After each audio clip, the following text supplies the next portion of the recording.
was told I was one of the first, if not the first. And I've been doing this for 24 years on this site. But folks, I've got half a century of experience. Been doing it since I'm a kid. I'm a big believer in pattern recognition. I think that patterns form in all time frames, and that you can use them on 1 minute charts for intraday trading, 5 and 15-minute chart for swing trading. We do both in our room. I give alerts daily, upwards of 7 or 8, 9, 10 type day trades in 3 to 4, maybe 5 or 6, depending on the week, maybe none, swing trade ideas. But I'd like to invite everybody who's here to join us for free, no credit card. Just click on where it says start a free trial right there, and you'll get access to full access for the 10-day period. So today we're going to talk about how to properly day trade. And what I mean by that is that most people don't know there's only 3 things you got to do in day trading. Number 1, be properly prepared. That also means coming in real early. Now, I'm at my site every morning. I live in Los Angeles area at 3:30, quarter to 4 every morning. Market doesn't open for 3 hours, but I'm on my site doing a lot of technical work, looking for stocks that are moving, gapping in pre-market and running, breaking out over certain resistance levels, and create what we call a focus list. I think it's very important for everyone to be properly prepared by having a focus list of stocks that they can, cull their trades from, so to speak. I give you those. I'm going to go over this morning. I'm going to go over all the trades I gave out today and show you how those trades worked out and why we stayed in them, why we exited them, etc. I put out a couple shorts today. I put out a couple short ETFs on the short side. And I put out about 8 or 9 longs, most of which worked out very well in a lousy market. And that's proof positive that if you're in the right stocks and the patterns are doing what you think they should do, you have your preparation, you know what you're looking for, and you stay focused and you stay disciplined. What I mean by discipline is simply this. Most people trade without discipline in that they don't have stops. They don't know what their targets are. They don't know how to even find them. But in my room, I supply all the facts for you. I give you the trade. I tell you what the support, resistance, and targets are. Sometimes it's 2 or 3 different targets. And during the day, as the stock's running, if it is running, I'll come back on and raise the stops for everybody in the room to let you know where to exit some of it, where to raise your stops to. One of the big features of my room that very few people have is I'm online most of the day. I mean, my webinar is created in the morning around 5:15 in the morning Eastern time. My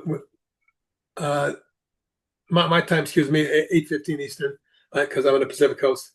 And for the most part, everybody in most of the active traders are in the room with me. I start my pre-market webinar where I go over the focus lists. I go over the stocks that I want to post as buy alerts, which I've already probably done even before the webinar starts. I'll issue these buy alerts and tell you where the support, resistance, and targets are. And as I said, we'll go over them today so you can get a feel for what we did just today. But getting back to the original purpose of today's presentation, preparation. Number 1, you need to be prepared and feel, because without preparation, you don't have confidence. If you don't have the confidence of what you're doing, you're going to lose money. I think that the unprepared trader is the one that's going to lose money, and the unfocused trader and the undisciplined trader, absolutely. But how do you prepare for the trading day? Well, number 1, you come into my site and spend time with myself and all my traders talking about what stocks are moving, which stocks look the best, and look at my charts as I present them to you, and you get a better feel for it. One of the things about my site that people tell me that they feel most about 2 months in my site is like 2 years in a trading in a classroom. I have a big propensity for teaching people day trading techniques and pattern recognition and things of that nature. So when you come into my room, that's part of what you'll get, an education. What I look for in pre-market is stocks that are spiking, gapping, running, and that's the only time of the day I look at fundamentals. I'm a technician. It's not that I don't believe in fundamentals, because I think fundamentals are the underlying driver of a stock, but timing is based on technical analysis, in my opinion. There's a right time to buy a good stock, and it's a bad time to buy. It's a good time to buy a bad stock and a bad time to buy a good stock.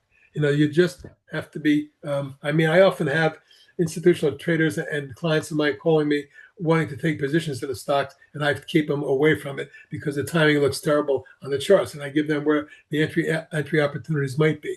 Just like during the day when I'm telling you where a stock, if it breaks out of a certain level, would be a possibility. So again, what I look for in pre-market is stocks that are gapping, running, surging, and forming certain patterns. The criteria I use to create the focus list is a combination of factors. I want price and I want volume. I don't want either, I want both. If a stock is moving up in price but on very light volume, it's not a good day trade. If a stock is trading heavy volume but it's not moving up on price, what good is that for a day trader, right? So I want to see price and volume. I coined the phrase years ago, the price volume surge. When you see that surge in price and volume, that's when you should be most interested in at least putting on your focus list to watch it. And what I usually do, most of the time you'll see me in my site when you come in, that I will put a buy alert out and I will talk about wait for the pullback, wait for the breakout. Its stock will form, it'll spike up and pull back and form certain patterns that if they're bullish, we wait for the breakout. You don't anticipate because 1 out of 3 times or even 50% of the time, a pattern may break down and you immediately lose money. So why not wait for the breakout, wait to pay up a little bit to make sure that the price and volume is surging again and the stock is breaking out of the consolidation zone pattern or formation to make you have a profitable trade that day. And how I decide which candidates will be recommended and which ones are put out as day trade alerts. It's a lot to do with intuition and a lot to do with experience. There's a lot to do with what I see in terms of the pattern and the volume, and also liquidity. Like today, we put out Hertz HTZ, and I'll show you that in a minute. And that's a very heavily traded stock. It traded over 100 million shares today. 100 million.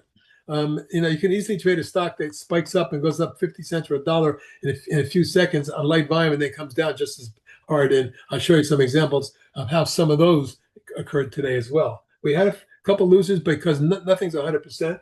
But if you manage your trade properly and you have your stops underneath your trade, you should be able to get out at a small loss. The key to trading is to let your profits run and cut your losses short.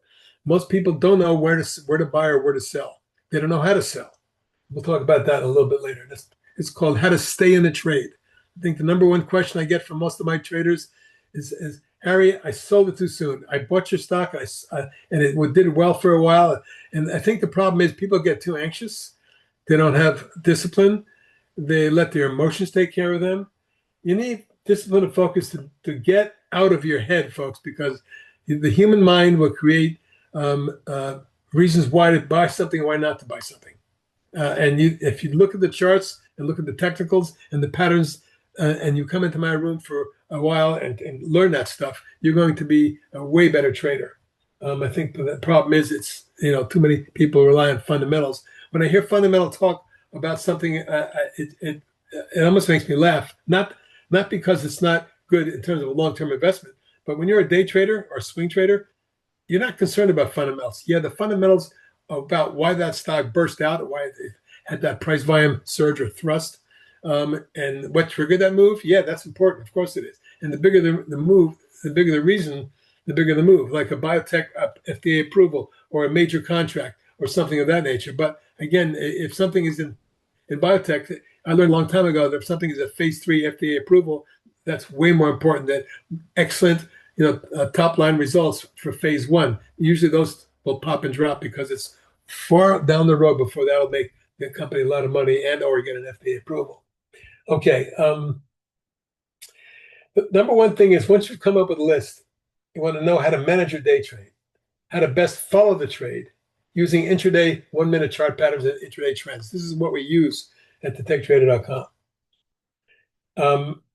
How to determine where the targets are, where the stops are, what the support resistance is. It's something that I've learned, and I've over the last 60 years. I've been doing this a long time, folks. And I wrote a book called Profitable Day in Swing Trading that explains all of that. But for the most part, the most important thing about a trade is once you're in it, knowing where to exit, how long you should stay in, and where you should stop out or exit the trade. And also, I'm amazed at people making a decision about buying and selling. You don't have to buy it all or sell it all at one time. if you get to a certain target, for example, I'll always give out 1 or 2 or 3 targets on a stock. And if a stock hits the first target area, I usually say sell a third or a half at this level and raise your stops to this level. And then as it goes up further, sell another third or a quarter or a third. And you may have 20% left, and you can play with house money at that point. But the problem is, someone asked the question, should we be seeing a chart? Not yet. I'm just doing my little talk first, and then we'll show you some examples. And so one of the things I always advocate in my room is scaling in and scaling out. You don't have to put all your money in at one time, because if your timing's off, you can always add if the stock gets to a better entry opportunity for you. So always scale in a third, in my opinion. A third may be when the stock is about to break out or breaks out. And then a third might be when it exceeds, believe it or not, the first target. And you see a stock getting past the target with big volume, it may be time to even add to your position, not sell it necessarily. Because my expression that I've always tell my people is to buy high and sell higher.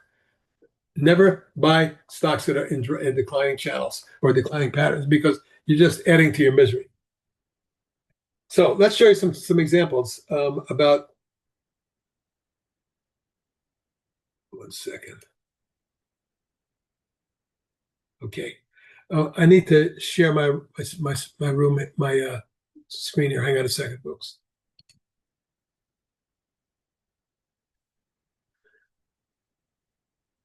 David, are you there? I'm not seeing the sharing. Oh, there it is. I got it. Okay. Yeah, it helps if you turn off your current share before you try to find the button. I thought I just turned it off. No, I'm still seeing your screen. Okay. You want me to? Here, I can do it for you. Okay, your sharing's off now. Now you should be able to find the button easier and reshare. Okay. Are you It's seeing my charts? loading, and now I see CMBM. Yeah. Okay. Yeah. Folks, I'm going to start off. Here's what we did in the morning. My first stock that I gave everybody this morning was Upwork, because the stock had exploded and coiled. This is a stock, and I always like to give a bad example first, but why you should be a disciplined trader. Usually when I see a gap, run, and a coil like that, or some sort of flag, then I set targets based on support, resistance, overhead, Fibonacci retracements, and Elliott wave analysis as well. This one to me looked like it could break out and then go to 20.5 and 21.75. Those were my targets. I also told everybody we're stopping this under 1820, or don't enter till it breaks out. What the breakout is, the stock has got to go above. I told everybody I want 19 or better with volume before we enter. It didn't work. But if you didn't enter because you were disciplined, a disciplined trader, you ended up ignoring this trade. And as you can see, the rest of the day, it didn't work. The second trade, however, was PAY. And you can see pre-market that the stock popped, formed a little coil here,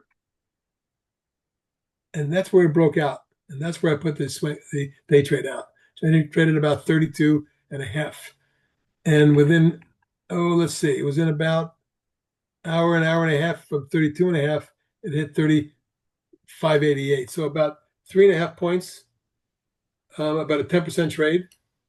And then the rest of the day went sideways. It didn't do much, but if you held it to the close, you were able to see it after the close get up to 36.65. Now, that was a focused day trade, and the reason we stayed in it, it never broke support level. One of the things about that you'll see in my webinars, which I put on, let's put it this way, the webinar is open all day, but I will come back on live and speak about the patterns as they're developing during that session and show you the flags, the coils, the patterns. Now, in this case, the early action was the most we got out of it. The rest of the day went nowhere, but it never broke support. This line is your support level. Note that at the end of the day, it actually surged a little bit more on volume. I think at the end of the day, it closed at 36.18 or something from 32 and change. So we got about almost 4 points on it. TERN was next. This is a pattern that I follow a lot. The day before yesterday, it popped up in a coil. So I'll watch that to see if and when it breaks out. Now, this morning it popped and broke out. When it got through this level here, we put a day trade on it around 15 and a half. And within minutes after the market opened, it literally exploded to 18.75. We got $3 and 3.25 on it, literally in minutes. And my target was 19, so I told everybody at 18.75 start to peel back your positions. And then it formed a coil. Now here's the disciplined part of trading. I told everybody if this coil breaks out, your next target is 19 and 20. Instead, it drifted below support, below the VWAP, that's the volume weighted average price, and we were stopped out, or I suggested exiting at 17 and a half. Within an hour, it was down to 16.70, and then it came back above, but really didn't go anywhere the rest of the day. It was a good trade when it's at the start, but for anyone who sold half, they were stopped out of the rest there at a profit, mind you, with an average price of about 16.80 from entry, about 15.60. So a nice $1.20, $25 net profit on your entire position. But the reason why you're out of the stock, it didn't have to suffer through this kind of garbage action during the rest of the day, is that, of course, you were disciplined enough to maintain your stops and focus on the pattern. By the way, one of the things people always ask me, when you're trading a portfolio of, say, 50 or 100,000, how many stocks should you be trading?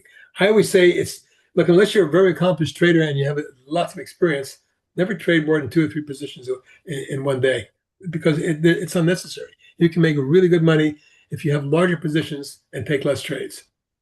That's always been my take, because the larger positions give you the discipline, the ability, I should say, to scale out and scale in those quarter, third, half positions. If you had 500 shares of something versus 5,000, then it's harder to scale in and out. You have to do 150, 200 shares. But when you have 5,000 shares, you can peel off 1,000, 1,000, 1,000 at a time and take your profits along the way and/or get stopped on a rest. Next day trade from today was TCMD. This one didn't work great, but it did pop out initially when I first gave it to them out of the pre-market pop right there. And look, when the market opens, a lot of them spiked right off the bat. This one did. And why did I give it to my traders? Because it popped and pulled back and formed this bull coil. And right at the opening, big volume traded on the breakout. So that's where we bought it. It was about 20.90. And then within minutes, it was 23.5. We had targets at 22 and 23. So most of us got out of the stock, and you can see the rest of the day, nothing was doing. If you didn't get out of it, if you watch this pattern form, and what I always like to do in teaching trading is look back at the pattern as it was happening.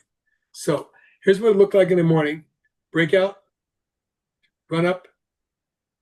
And at that point, it was forming a bull flag. So I told everybody, sell half your position, stop the rest under 22.5.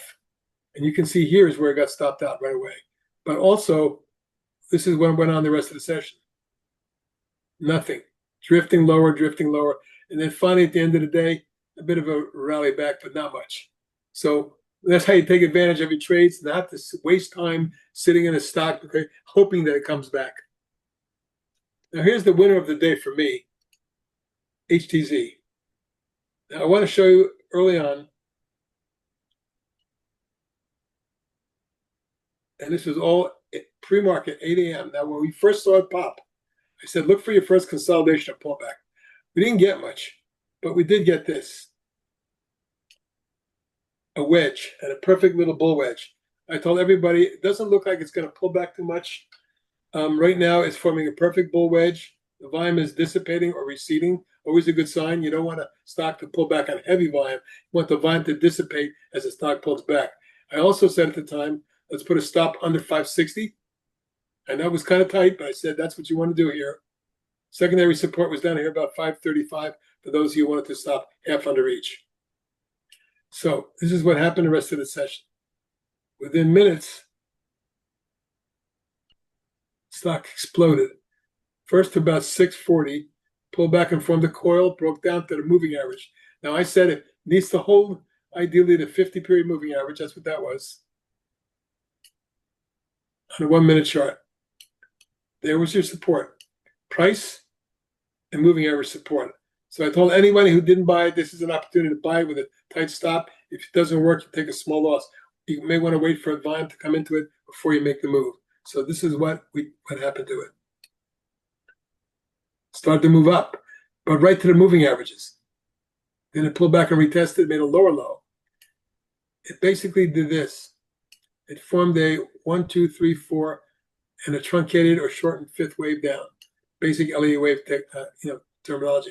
You may have been stopped out here, but for those who didn't, and look how low the volume got. That's the key. When a stock gets quiet on low volume, it's usually a precursor to a move. It happens a lot, especially when a stock is exploded on big volume. So here's what HTZ did today. Popped on big volume. This is what I think triggered the day on this one. Seriously. Obviously, this was the big trigger for the morning. But after coming down in multiple waves, this one here did not violate the low. We broke out to above the moving average and formed a little wedge there, just like it did in here. So I told all my traders, if it pops here, we're going long. And the target at that time was 6 3/4. Surge, breakout, extend, and lo and behold, 697. Now, anytime you get a trade that goes from 585 to 697 for $1.20 and it takes less than half an hour, you're a happy camper. Look at the underlying unbalanced volume is moving up, underlying technicals improving. Then it went to a consolidation coil. I didn't think it was done yet. I told traders to stay in it. Raise your stops to about 660 or 659 in this range here, underneath that, the volume weighted average price. Continue to coil. Are we ever going to break out? Maybe not. And that's okay because you're still in the stock. It never broke out, but this is one to watch for tomorrow. It did break down underneath my support. We were stopped out for, turned out it was 675 because I raised my stop to that line. Notice at the end of the day, it drifted lower. But we got in here, again here, and exited at the target, 6 3/4, and stopped out some more at around 659. And a perfect example of some of the stocks we day trade. Another was BVS. Now, I don't think this worked out well. No. See, this is what we talk about every day. The key is discipline and focus, of course, like I said. The gap that spiked and exploded. This is called the anatomy of a trade, right? Look at that spike up. The volume was heavy. It came down, it formed a coil. This is where I said if it breaks out, we're going long. If it breaks out with volume, we're going long. That's the key. Not yet. There you go. So the breakout occurred there at 794. And you might have gone long, but what happened? Drifted down, drifted sideways, went nowhere. Finally, stopped out right there at 770. We entered 786 or something, 16-cent loss, but a disciplined trade. And that's the key to trading. You're going to have losses. And the rest of the day, by the way, went nowhere. So just to show you that when you put out buy alerts, not going to be 100%. If I was 100%, I'd be God in trading. Okay, and nobody is. If you can get 70%, you're a superstar, in my opinion, because the 70% are going to be winners, and you're going to let them run, and the losers are going to be quick, short, small losses, and you're going to move on.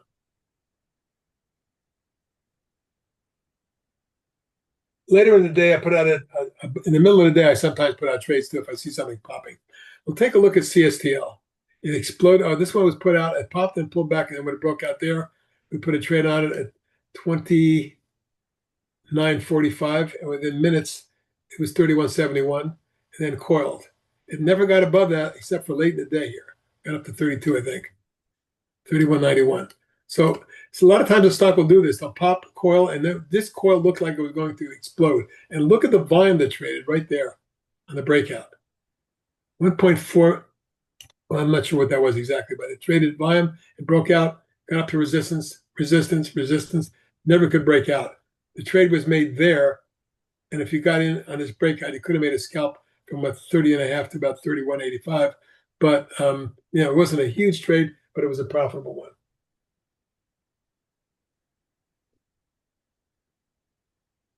Later in the day, CMBM, which I spotted in the morning, but it never went through it because I said it's got to get through 270, 275 with volume. After 3 o'clock in the afternoon, the stock popped right there and pulled back. That's why I said, looks like we're headed higher on this one at 287. And within an hour, it was 413. Now, that was after the close, actually. You can see how it continued to trend in the rising channel in a 1, 2, 3, 4, 5-way move. This is where I would have sold it probably here at 389 after entering about 286 for more than $1 in about an hour. And that's what you want to do. And then what we did during the course of the session on this one was raise your stop to here. Why? Because a prior low, once the stock moves up, that low is going to be support. And then when it pops again, you raise your stop to here. But by that time, we were out of the stock. If you weren't, you're still in it overnight.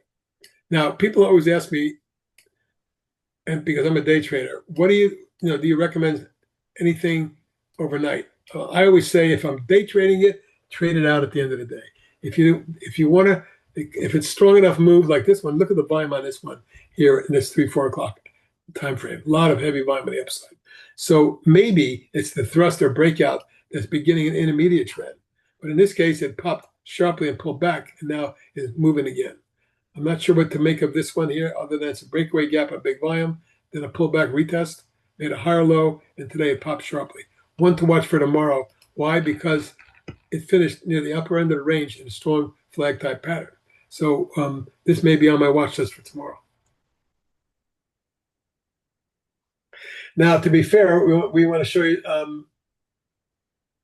the downside as well. And today I put out 2 shorts. DraftKings, and I'll show you why in a second.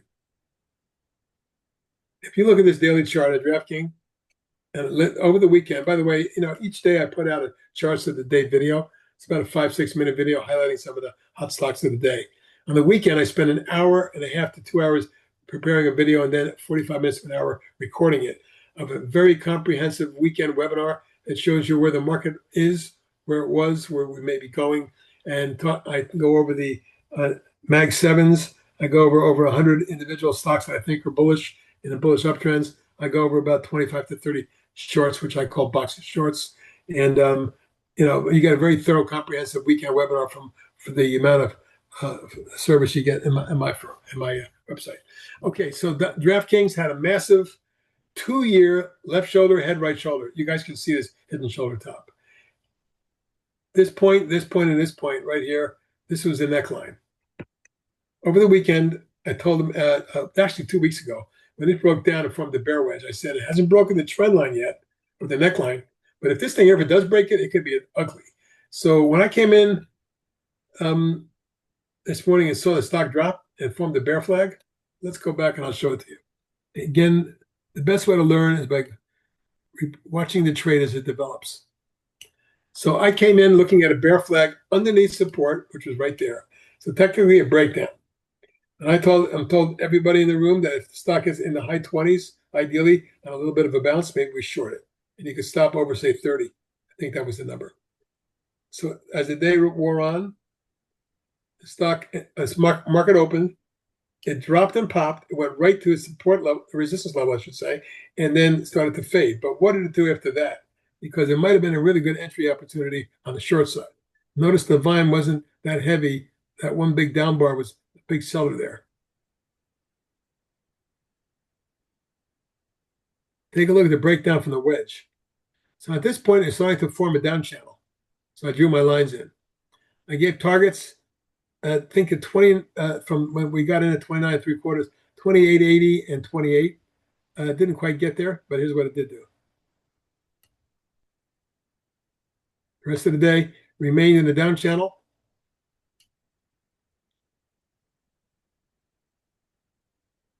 You always have to adjust your channels too during the day. This is what the channel looked like later in the day. A very tight, parallel, 45-degree angle type downward channel. So it did reach, check this out, 28.01. I had a $28 target, so I got within a penny of the exact target. And that really worked out well for us on the short side today in a lousy market. The other trade was GBTC. I felt that Bitcoin was vulnerable and this stock needed to come down. Looking at the daily chart, what I saw in this one a couple of weeks ago is that it was breaking through support. Not only did it break down a massive volume, but when it bounced to the moving average, which were rolling over at the time. And when you retest the rolling over moving average, you often create a downward momentum. And look at the volume on the downside of this baby. Well, the other thing to consider about a day trade is that when if it broke 82, it would probably be dropping, several points. So this morning I came in and this is what I saw pre-market. And one of the reasons I picked it, a gap down and a coil that looked like to me a bear coil. I said over 82.5, I think was where my stopping point was. And here's what it did the rest of the day.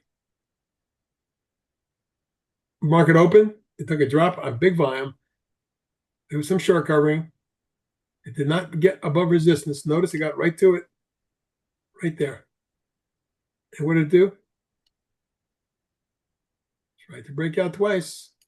I told all the people in my room, if you're not short and you're thinking about it, wait for the VWAP to break.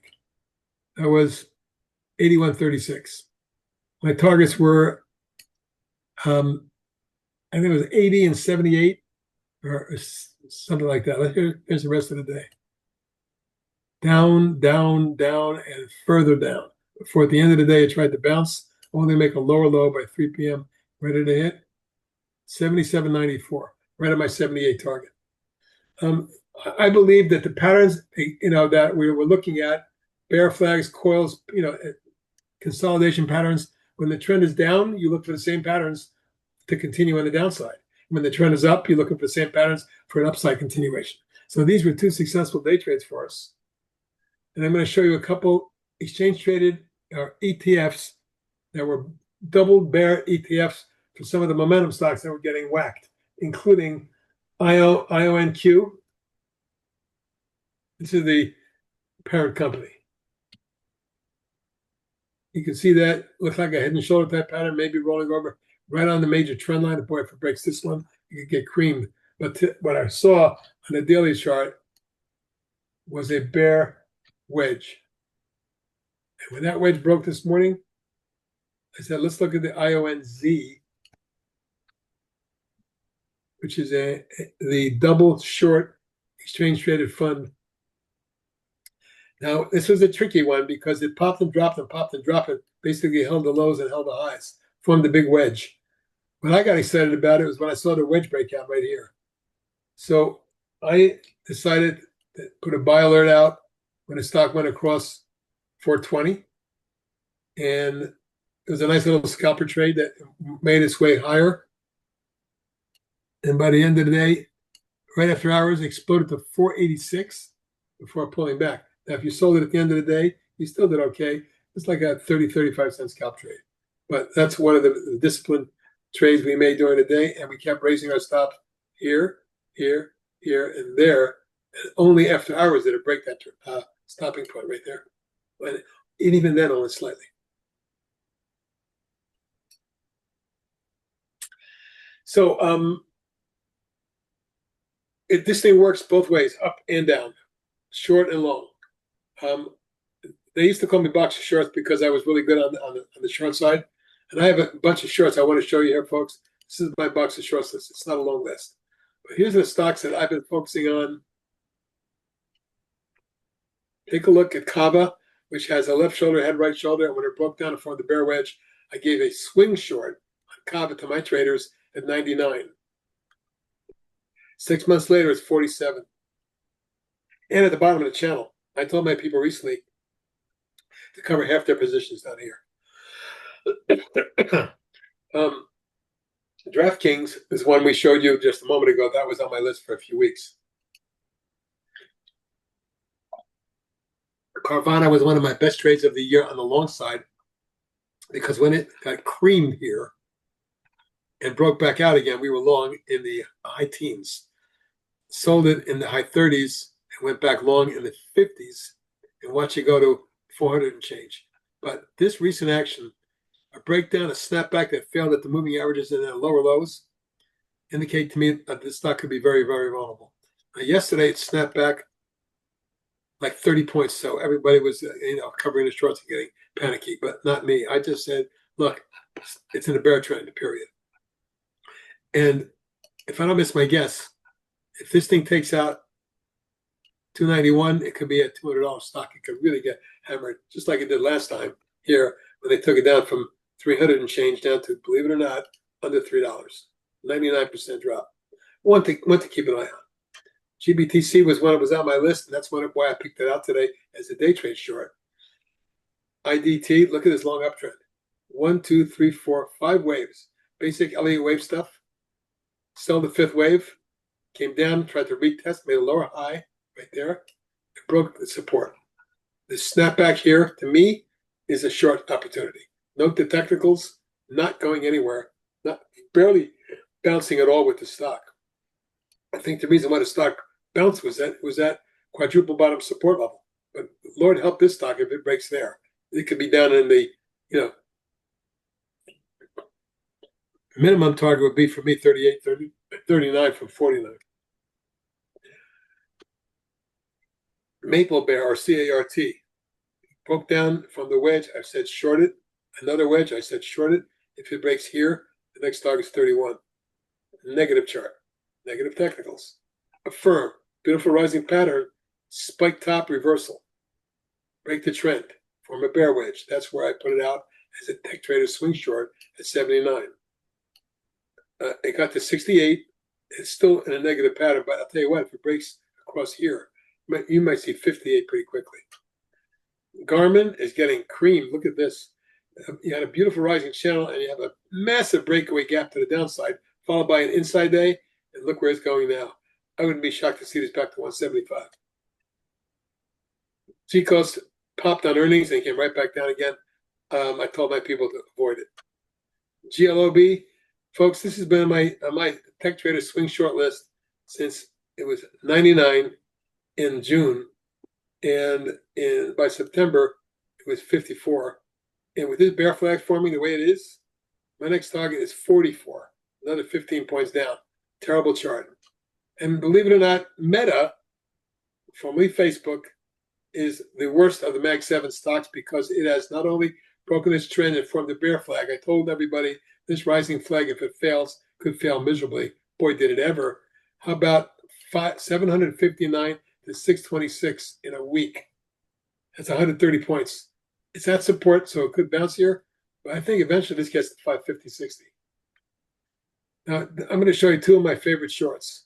This was one of my best trades of the year when it broke out here. We went long at 62, and it went up to 170, 180, which tripled in about 60 days. Came down from the bear flag, broke, and formed a large declining pattern. We were short this stock at 95. This week, and actually today, it reached 60. I'm a believer that this might be 50 and even 30 at one point. It depends, of course, on the market, et cetera, et cetera.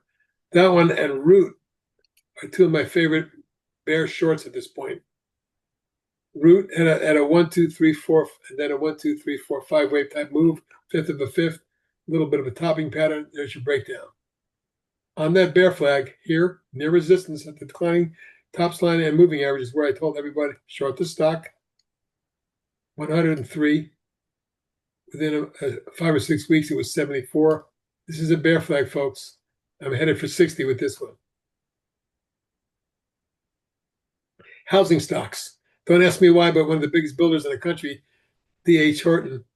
Horton, which was up for years, formed a head and shoulder top, broke down, and formed a wedge and broke down again. If this breaks this area, it might be headed back to 118.20.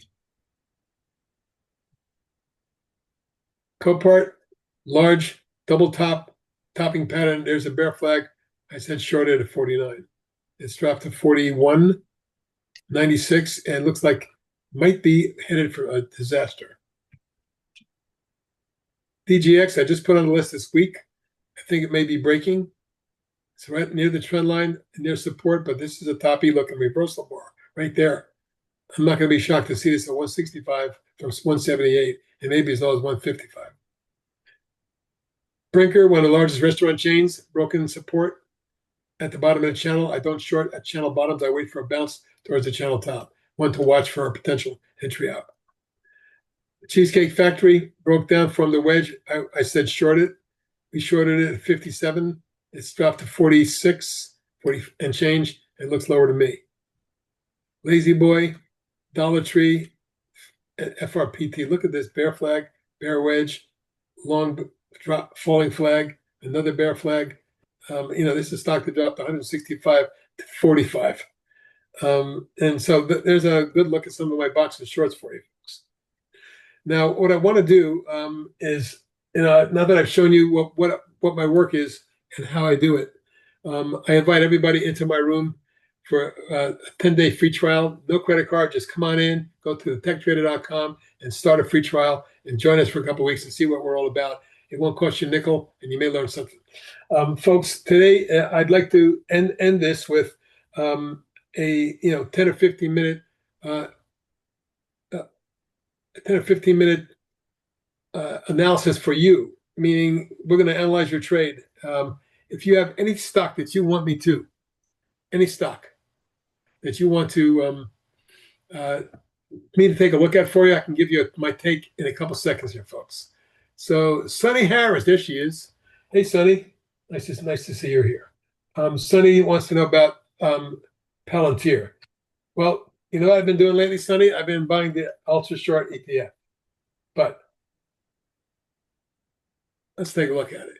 This is a monster chart, one of those monster charts that just keeps going. It reminds me of NVIDIA. It really does. Look back here at the inverse head and shoulder, left shoulder, head, right shoulder, and breakaway gap that it's had. Off multiple rising angles. This is extremely extended with very, very, I would think, overbought stock that has extreme valuations on it as well. Now, Sonny, you can't tell by one day, but if I was a guessing person, I would say a breakaway gap to the downside with 129 million shares tells me to be really careful here. Now, I'll also say that one day there's not a trend make, and it's right on support. Should the market rally, this stock could come right back to 210, 215. But I'd be careful right here because under 185, it may test 170. And the trend line comes in about 178. So I don't know. This is a vulnerable stock in my opinion, but a beautiful, beautiful long-term chart. And a great company, just overdone. I hope that works for you. Coupang, CPNG. Keep the symbols coming, folks. I'll be glad to give you my take on anything. CPMG broke support today. I would rather be short than long this stock. But again, one day down doesn't a trend make. But when it's an engulfing bar, meaning the high is higher and the low is lower, and it breaks support, and it breaks the moving averages in one day, you got to be careful. Now, look what it did do. Two things positive. It came down to this gap and spike low and bounced sharply off that area, moving from under 30 to 31.95, so about a 2-point move here. If it follows through to the upside, no problem. If it breaks underneath 30.80, I'd be stopping it out. That's my take. If it's going to work, it shouldn't break down again. It should back and fill or just go up further. LUV, Southwest Airlines. Well, you would think with the price of oil down at 60 that the airlines would be going bonkers, but they're not. Some of them are. This is a choppy, ugly chart. And I wouldn't own it or trade it based on what I'm seeing here. I'll give you where support is. You don't want this under 29. It's 29.80. You get it at 29, it's all the way vulnerable to 23.4. And I think you'll get there too if it breaks. Be careful. The underlying technicals aren't bad. The unbalanced volume shows the stock is still being accumulated even on a pullback. But the money stream and balance of power that I follow closely are very negative. They are oversold, however. You might get a bounce here. But quite frankly, if this gets back to 32.3 and the volume is low and the technicals aren't improving, I would sell the stock. That's my take, Seaglass. Hey, Sabina. Sabina's in my room, I believe. And let's see, you. Another one of those momentum uranium stocks. That's what this is. A little left shoulder, head right shoulder, inverse head and shoulder. See this volume right there? This is where it broke out, believe it or not. And then it formed the rising channel. And then it broke out. It's a beautiful chart, but this wedge should have broken to the upside. Instead, it broke down. First sign of weakness is a pickup in volume as the stock breaks support. It's 3 days down now, and it's below or right at the 50-day moving average. I would stop this if you're still in it under 15. You cannot afford to watch this thing go about a 9 or 10. Look, don't forget where the stock came from. Always remind yourself. This used to be a $3 stock only in April. And then it went up to what, 28? So when you go from 3 to 28 and come down and form a wedge, the bottom line is it breaks down any further than this, it's over, in my opinion. The technicals are deteriorating a little bit. It doesn't look good, but it might, if it can hold it right here, still resurrect the trend. Thank you, Sonny. Appreciate your comments. Let's do Disney for Julian.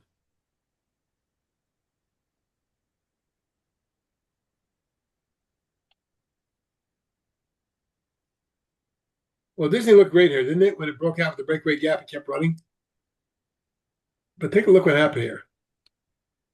It got way up to the April-May 24 high, which was also a resistance level from back in 22. Now, this is one massive, beautiful, in my opinion, multi-year base. But Disney's got to get above here.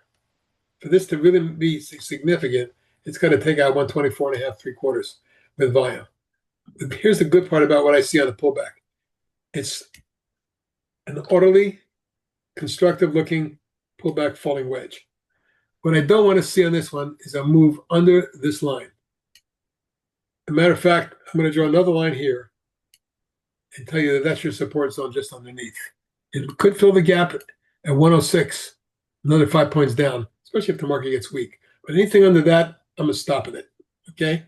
What I really want to see is the falling wedge break out with volume above 114.15. Then it's through the declining tops line, through the moving average, two of them, and then you can go back up towards 119 and 124. Those would be my targets in that zone there. And it's a nice orderly retreat. The technicals have pulled back too. They've kind of turned neutral, which is what you want to see when a stock is consolidating. But you want to see look, if you're not in it, you don't want to get into it until it breaks back out over 114 and a half. But if you're in it, you got to worry about the fact that there is gap support here, pullback support here. So where's the support now? Yeah, 108 and a half, not far, 3 points away. I would stop half under 108 and a half and half under 106 because if it gets down in the 106.7 range but doesn't break 106, it could snap back. But you got to be a disciplined trader, and that's how you do it. If the stock moves back up again, that half that you got stopped out on, you can always add back in. The problem is most people, once they lose money or once they're stopped out on something or they sell it, they don't go right back in again. Some of the best trades I ever made is when I went back into a stock that I got stopped out at. Okay, is there anybody else with a question for me? Yeah, there might be here. IWM. That's the small cap index. Here's my rising channel bottom. See it, folks? This line is my line in the sand. If IWM gets under 237 out, then that means the whole small cap market could fall. If you take a look at this one day underneath the 50 here, it's now closing under the 50. If it closes under price support on the 237, the trend has changed. Underlying technicals are deteriorating a little bit. Look, this thing had a big move. The IWM went from 171 to 252. A huge move for an index. That along with the NASDAQ 100 and S&P, of course, all vulnerable to a bigger pullback.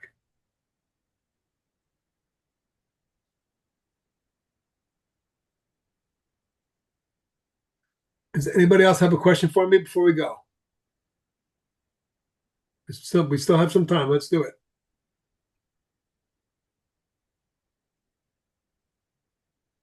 Anybody out there that has a symbol they want to throw back at me so I can take a look at it for you?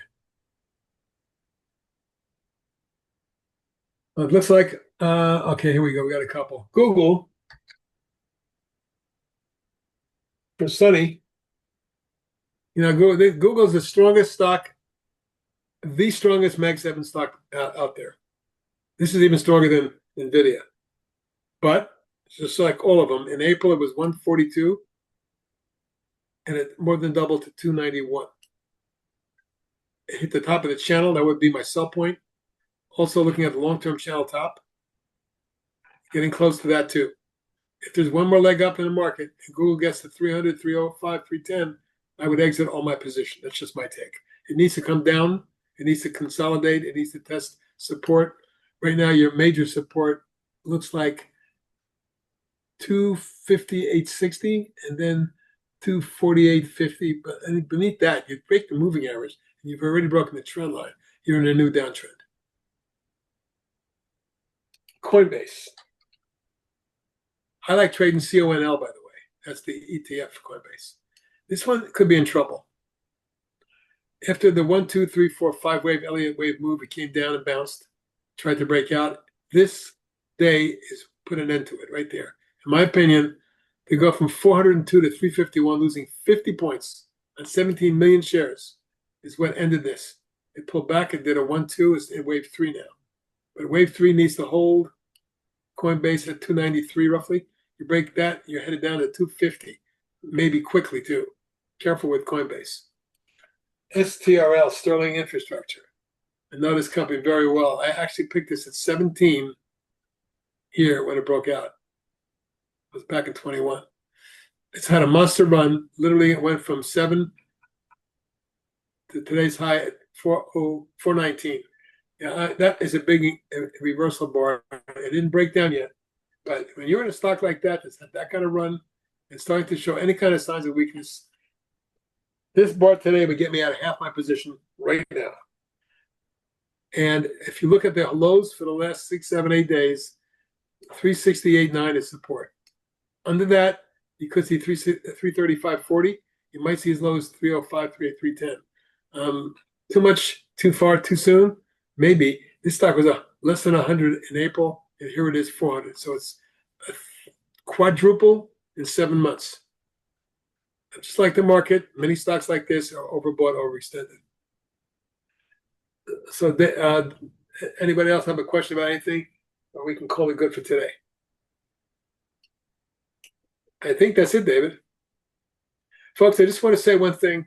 And I've been doing this a long time. I challenge you to find anyone who's been doing this as many years as I have and spends as much time on the site as I do and gets up as early as I do to service my people. Come into the site, you'll see what I mean. www.thetechtrader.com. My name's Harry Boxer. Looking forward to see you on the site.